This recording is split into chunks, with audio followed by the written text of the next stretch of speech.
तो स्वागत है आप लोगों का अपने चैनल एनोट पे। आज हम लोग एक्सप्लेन करने वाले इनरेगुलर मैजिकल हाई स्कूल का एपिसोड नंबर 24 को। इससे पहले इंपॉर्टेंट बता दूं कि भाई ये एपिसोड काफी ज्यादा कमाल का होने वाला है, क्योंकि यहाँ पे जो एक्शन होने वाले हैं वो गजब ही लेवल के होने वाले हैं और इस चीज को देखकर आप भी खुश हो जाओगे। और यहाँ पे कुछ मिस्ट्री भी रिवील होने वाली है, तो आप उस चीज को भी देखने के लिए बिल्कुल तैयार हो जाओ और इस वीडियो को शुरू से लेकर एंड तक देखो। स्किप बिल्कुल भी मत करना और एक लाइक तो कर ही देना। और मैं बताना चाहता हूँ कि जो बंदे इस वीडियो का मतलब इस एपिसोड के फाइटिंग सीन को देखना चाहते हो तो इस चैनल पर चले जाओ, मतलब मेरे सेकंड चैनल पे जिसका नाम है लूसीफर टू हेल। आपको उसका नाम डिस्क्रिप्शन में या कमेंट सेक्शन में मिल जाएगा, तो आप वहां से जाके देख सकते हो और वहां पे आपको फाइटिंग सीन वहां के देखने को मिल जाएंगे। और आपसे उम्मीद करता हूं कि अभी तक चैनल को सब्सक्राइब नहीं किया है तो फटाफट चैनल को सब्सक्राइब कर लो, बेल आइकन को प्रेस कर लो ताकि आप एक भी एपिसोड को मिस नहीं कर पाओ। तो चलो बिना टाइम किए हम इस वीडियो को शुरू करते हैं। आने की शुरुआत में कुछ गार्ड्स को दिखाया जाता है जिसके सामने एक ट्रक आ रही होती है और उनके जो गेट को तोड़ते हुए वो अंदर घुस जाता है और वो सीधा ही उनके मेन टावर की तरफ बढ़ रहा होता है। और बाद में पता चलता है कि उस गाड़ी के अंदर तो कोई बैठा ही नहीं और उसने एक्सप्लोजिव मटेरियल रखा है, वो सीधा ही ले जाकर सामने वाले टावर में ठोक देता है और वहां बहुत बड़ा एक्सप्लोजन हो जाता है। जिसके बाद चीबा को इन्फॉर्मेशन मिलता है, चीबा के भाई को, और वो समझ जाता है कि उसे वहां पे बुलाया जा रहा है। और वो अपनी दोस्त से फ्यूजी को बोल कर जाता है कि देखो मेरे को काम है तो मैं यहाँ से जा रहा हूँ। फ्यूजी को जाते हुए बोलता है कि देखो कुछ भी प्रॉब्लम है तो सबसे पहले मुझे कॉल कर लेना। और वो यहाँ पे चीबे चला जाता है और वो यहीं पे रुक जाती है फ्यूजी, और ये दोनों कॉफी पीने आए होते हैं यहाँ पे।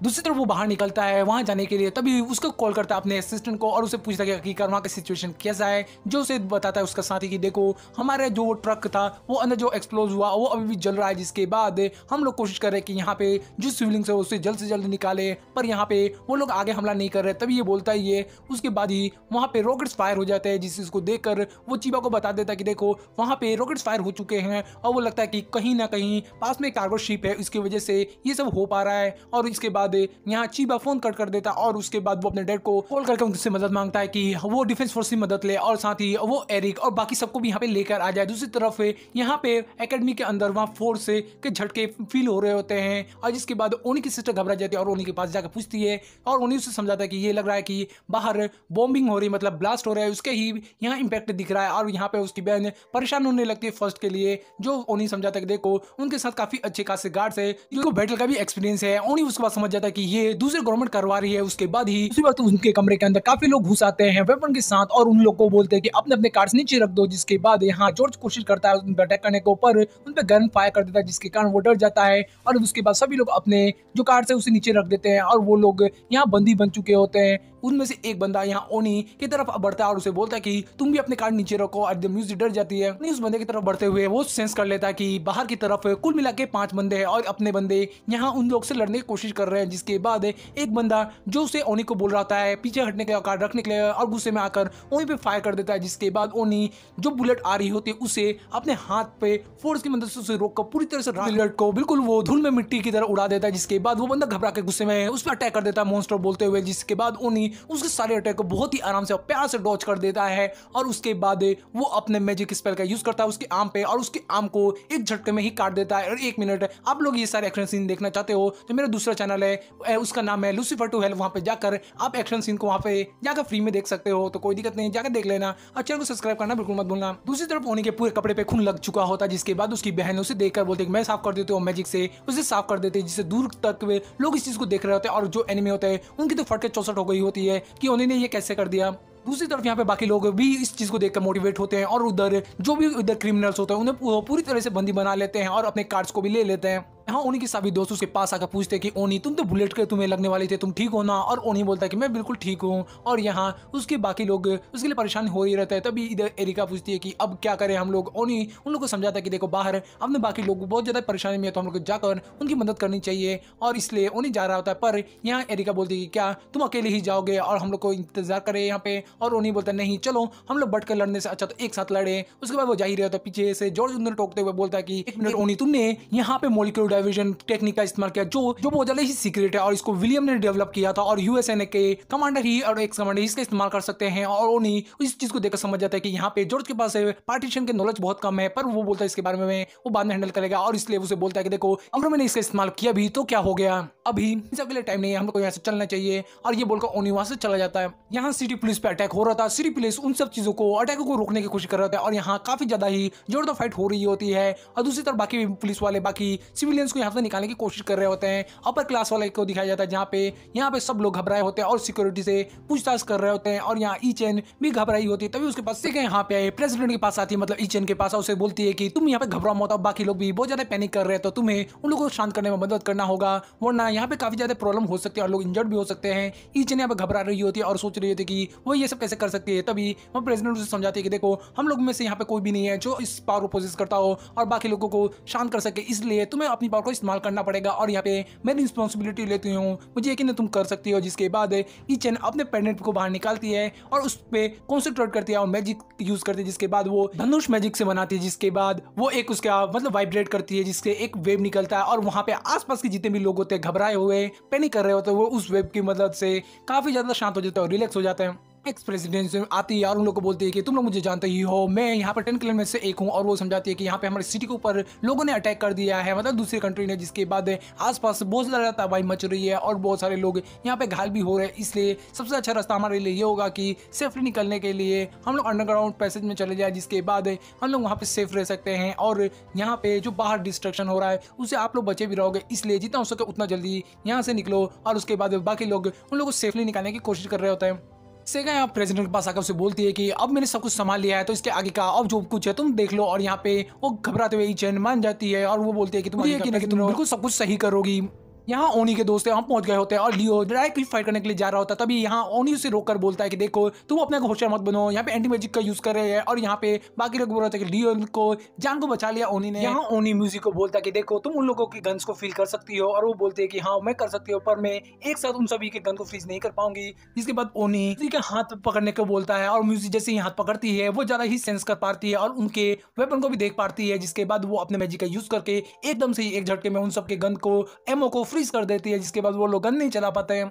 ओनी इसी चीज का फायदा उठाकर वो सीधा ही उनकी तरफ रश कर देता है और वो अपने मैजिक का यूज करके एक एक करके किसी के हाथ किसी के पांव काटते हुए आगे की तरफ बढ़ने लगता है। और एक बंदा उसको जैसे ही मारने वाला होता है गन से वो उसका हाथ ही काट देता है। और दूसरी तरफ एरी के यहाँ पे अपने स्वॉर्ड स्किल को दिखा रही होती है, एक एक करके सभी बंदों को वो बहुत बुरी तरीके से मारकर खत्म कर रही होती है। यशोदा अपने मैजिक का इस्तेमाल करता है और वो सीधा ही एक वेव बनाता है, जिसके बाद जो सामने वाले एनिमी होते हैं वो देखकर डर गए होते हैं और उनको एक धुएं के झटके की तरफ बाहर निकाल देता है। जिसके बाद बाकी लोग उन पे ओवरपावर कर देते हैं। नोटिस करता है कि यहाँ पे आसपास की जो लड़कियां हैं वो काफी ज्यादा घबरा गई है, क्योंकि यहाँ पर जो भी बहुत बुरी तरीके से लोगों को मारा होता है, जिसकी वजह से। और उन्हीं उन लोगों से माफी मांगता है कि मुझे माफ कर दो, ये कुछ ज्यादा ही हो गया था। जिसके बाद लड़कियां बोलते हैं कि कोई बात नहीं, इसकी जरूरत भी थी। नेक्स्ट सीन में उन्हीं उन लोग को बोलता है कि देखो यहाँ पे हम लोग पे अटैक हुआ है, लगता है कि ये मामूली अटैक नहीं है, बहुत बड़ी अटैक है, इसलिए हम लोग इसको इस तरह सोल्व नहीं कर सकते, इसलिए हमें प्रॉपर प्लानिंग की जरूरत होगी है। इधर सजुकी बताती है कि देखो ओनी हम लोग इसकी प्लान करने के लिए हम लोग ऊपर जा सकते हैं स्टाफ रूम में। और यहाँ पे वो बताती है कि वो उसके डैड के साथ आती जाती है, इसलिए उसके पासवर्ड और कोड्स भी उसको पता है, जिसकी मदद से वो लोग जानकारी को भी इकट्ठा कर सकते हैं। सुजुको को शुक्रिया बोलता है और यहाँ वो लोग उस रूम के अंदर आ गए होते हैं। सुजुको सारे डेटा लेकर उनको बता देती है, जिससे पता चलता है कि कोस्टल एरिया पे एनिमीज ने अटैक कर दिया और उसको पूरी तरह से उन्होंने कैप्चर कर लिया, जिसके कारण उन्हीं की बहन बहुत ज्यादा परेशान होने लगती है और उन्हें उससे शांत कराता है। उन लोगों को भागने का रास्ता था वो भी पूरी तरह से बंद हो गया। इसके बाद उन लोगों को केवल एक ही रास्ता बचा है, वो एक केवल शेल्टर का इस्तेमाल करना। उसके लिए उनको पहुंचना होगा और वो लोग ट्रांसपोर्ट का इस्तेमाल ही नहीं कर सकते थे। और यहाँ पे बाकी लोग सोचते हैं कि अंडरग्राउंड जाने के लिए, पर यहाँ उन्हीं मना करता है। और यहाँ जो एरिक है वो समझ जाती है कि अंडरग्राउंड में कुछ तो प्रॉब्लम है, हम लोग से ओनी टाइम मांगता है ताकि वो जाके वो अपना जो डेटा है उसको पूरी तरह से इरेज कर सकते हैं, बाकी लोगों को हाथ ना लगे। इसलिए डेटा आता है, उस सामने देखता है कि बाकी लोग तो ऑलरेडी वहाँ पे इरेज कर रहे हैं डेटा। जिस चीज को देखकर वो उनसे पूछता है कि क्या कर रहे हैं और वो लोग सभी बता देते हैं। और ओनी सोचता है कि यहाँ पे सेगा क्या कर रही है और सेगा उन लोगों को कल मदद करने के लिए यहाँ पे होती है। उसी समय यहाँ जुमांजी उनके पास आता है और उनसे बोलता है कि अभी तक तुम लोग यहाँ से नहीं गए, क्या हुआ। और वो लोग बताते हैं कि डेटा को इरेज कर रहे थे। जुमांजी की इधर बताता है कि बाकी लोग तो अंडरग्राउंड के लिए चले गए हैं। ये बात को सुनकर ओनी बोलता है कि वहाँ तो कुछ तो प्रॉब्लम है। ये बात को सुनकर वो लोग शॉक होते हैं और ओनी उन लोग को समझाता है कि देखो वो जो अंडरग्राउंड का रास्ता है उसके अंदर 2 पॉइंट्स है, वहाँ से वो लोग के एनिमी के फोर्स आ सकते हैं और काफ़ी ज़्यादा मुसीबत हो सकती है। और मुझे यकीन है कि उनका एनिमीज का फोर्स है वहीं पे है, ताकि वो लोग आराम से उन लोग को खत्म कर सके। जिस बात को सुनकर यहाँ उन्हें उनको पता था कि उनके पास मौका भी नहीं होगा लड़ाई करने का। और इस बात को सुनकर जुमांजी अपने बाकी साथियों को बोलता है कि जाओ इधर नाटाको के पास जाओ और उसकी मदद करो। यहाँ जुमानजी सभी को बोलता है कि देखो मैं जा रहा हूँ बाकी लोगों को चेक करने, क्या पता कोई रह ना गया हो। और यहाँ पे ओनी का दोस्त काई उसे बोलता है कि देखो ओनी मदद करो मेरे को इसको दूसरे रूम में ले जाने के लिए। यहाँ मेरी सबको बोलते हैं कि चलो इसके बाद सोचे कि हम लोग के बाद क्या करना है। दूसरी तरफ एक कार को दिखाया जाता है जो उनकी तरफ ही बढ़ रहा होता है। दूसरी तरफ यहाँ पे उन लोगों ने सारे डेटा को इरेज कर दिया होता है। यहाँ पे वो लोग प्लान कर रहे थे कि क्या करे और वो लोग सोच रहे थे कि ये लोग आखिर का शिप यहाँ पे क्यों अटैक कर रही है। और उनको समझ में आ जाता है कि यहाँ पे उन शिपों ने पूरा जो कोस्टल एरिया गए उसको कब्जा कर लिया। और उन लोग को समझ में नहीं आ रहा था कि उनका क्या प्लान हो सकता है, वो लोग आखिर क्या चाहते हैं। जिसके बाद यहाँ प्रेसिडेंट सोचती है और उनको समझ में आ जाता है कि कायहोका पे वो अटैक करने वाले हैं। और ये लोग इसलिए वहां पे अटैक करेंगे क्योंकि वहां मेजिकल एसोसिएशन है और उनके पास बहुत सारा डेटा मिल जाएगा, क्योंकि सभी लोग अपने मेजिकल एसोसिएशन में ही रहते हैं। और वो लोग समझ जाते हैं कि उनके लिए खतरा बढ़ रहा है। और यहाँ पे उनको ये भी समझ में आ जाता है कि जो एनिमी से केवल 10 मिनट में वहां पे कायोको तक पहुंच जाएंगे। इसी हर इदारा का बताते हैं कि जो लोग गए थे शेल्टर के लिए वो लोग सेफली पहुंच गए ओनी की मदद से। और यहाँ पे जो हेटेरियो था उन एनिमी को डिस्ट्रैक्ट करने में काफी ज्यादा मदद की है। और यहाँ पे वो लोग सोच रहे थे कि उनके पास अब ऑप्शन नहीं है शेल्टर तक जाने के लिए, क्योंकि ऑलरेडी एनिमीज यहाँ पे आ चुके हैं और वो लोग शेल्टर पे जाएंगे तो उनके लिए भी रिस्क बढ़ सकता है। यहाँ पे मेरी के इस वजह से सब लोग बिल्कुल सहमत होते हैं। और दूसरी तरफ ओनी को देखते हैं जो अपना फेस दूसरी तरफ किया होता है, उसने अपने गन को निकाल कर बाहर की तरफ तान दिया होता है। और इसकी बहन परेशान हो जाती है और इस चीज को देखकर प्रेसिडेंट को शक होता है, जो अपने मैजिक का यूज करके देखती है दीवार के पार। और उसे समझ में आ जाता है कि सामने से एक ट्रक लेकर बंदा आ रहा है और उस पे उसने मैजिक का यूज किया है, जिसके कारण वो सीधे ही अंदर आ सकता है। जिसके बाद ओनी अपने गन को चला देता है और एकदम से ही वो पूरे के पूरे बंदे को ही मतलब उसके पूरे गाड़ी को धूल में मिटा देता है और वो बंदा खुद जाकर सीढ़ियों पे गिरता है। यहाँ प्रेसिडेंट इस चीज को देखकर सोच में पड़ जाती है कि ओनी ने आखिरकार इस चीज को कैसे किया है। और ओनी इस चीज का कोई भी जवाब नहीं देता है। तभी उस कमरे के अंदर फ्यूजी आ जाती है, जिस चीज को देखकर यहाँ प्रेसिडेंट शॉक होती है, मतलब एक्स प्रेसिडेंट मायूमी ये, और उसे बोलती है कि तुम यहाँ पे क्या कर रही हो। दूसरी तरफ यहाँ पे जुमानजी सामने की तरफ बाहर तेजी से निकल जाता है और वो देखता है कि आसपास बहुत ज्यादा तबाही मची है और उस ट्रक का बिल्कुल ऐसे से ही बचे हुए हैं। उनकी तरफ ही एक रॉकेट शूट कर दिया गया है। यहाँ पे वो जुमानजी अपने मर्जी का यूज करता है और उन सारे रिकॉर्ड को एक झटके में ही अपने पावर से वो रोक देता है। और उसके बाद में पता चलता है कि पास से किसी और ने यहाँ पे ट्रक लेकर आ रहा है और वो बाद में पता चलता है कि वो तो मिलिट्री से है। जिस चीज को देखकर वो बोलता है कि तुम्हें 101 से होना। और ये बात को सुनकर वो बताता है कि मैं जनरल सेनेडा हूँ मिलिट्री फोर्स से। ये बात को सुनकर यहाँ पे वो भी समझ जाता है वो बंदा सेनेडा कि ये तो जुमानजी फैमिली का बंदा है। उसके बाद वो बोलता है कि चलो चलते हैं। और वहाँ पे वो बाहर देखता है जुमानजी बहुत ज्यादा ही तबाही मची होती है। जिसके बाद वो लोग अंदर मीटिंग के लिए चले जाते हैं। कमांडर काज़ामा यहाँ पे आते हैं और उसके बाद सब लोग उसे देखते रह जाते हैं। जिसके बाद फ्यूजी यहाँ पे सबको ओनी को उसके जो नियम है और जिसको रेस्ट्रिक्शन है उसे हटा देती है। जिसके बाद ओनी यहाँ पे अपने आइडेंटिटी को रिवील कर सकता है और ओनी उनको सैल्यूट करता है। जिसके बाद पीछे से जुमानजी आता है और वो देखता है ओनी को उसे सैल्यूट करते हुए। जिसके बाद यहाँ काज़ामा अपने को इंट्रोड्यूस कराते हैं और इधर वहाँ पे जुमानजी बताता है कि यहाँ पे वो 10 क्लैन का रिप्रेजेंटेटिव है। इस बात को सुनकर बाकी लोग शौक होते हैं जुमानजी के बारे में। और यहाँ जो होते हैं काज़ामा वो लोग बताते हैं कि देखो फ्यूजी तुम इन लोगों को सारी सिचुएशन समझा दो।